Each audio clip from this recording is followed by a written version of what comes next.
Now, all three of these dogs are Siberian Huskies, and one thing you shouldn't say to them, unless you really mean it, is M-U-S-H.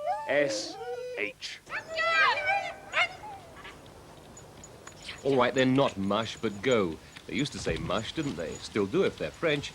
It comes from the word marche, meaning go.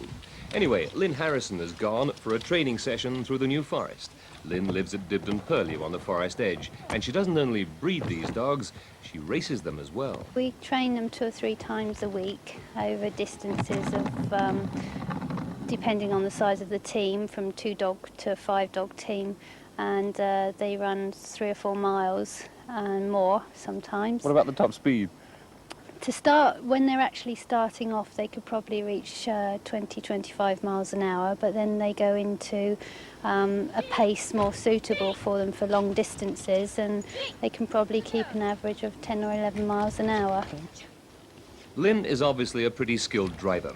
At home, the walls are festooned with rosettes, giving testimony to her success in husky racing.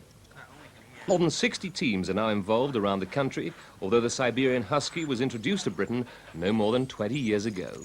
I saw them first when I was living in Canada, and when I came back to England I made inquiries to see if there were any in this country, and there were a few at the time, so we bought our first one and bred from that and kept puppies and bred some more, and we're into about our 4th generation now. It's teamwork for the Huskies and teamwork for the Harrison family too.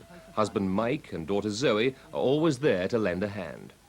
But for Lynn, the driving force is obviously the call of the wild she heard in the wastes of Canada more than a decade ago.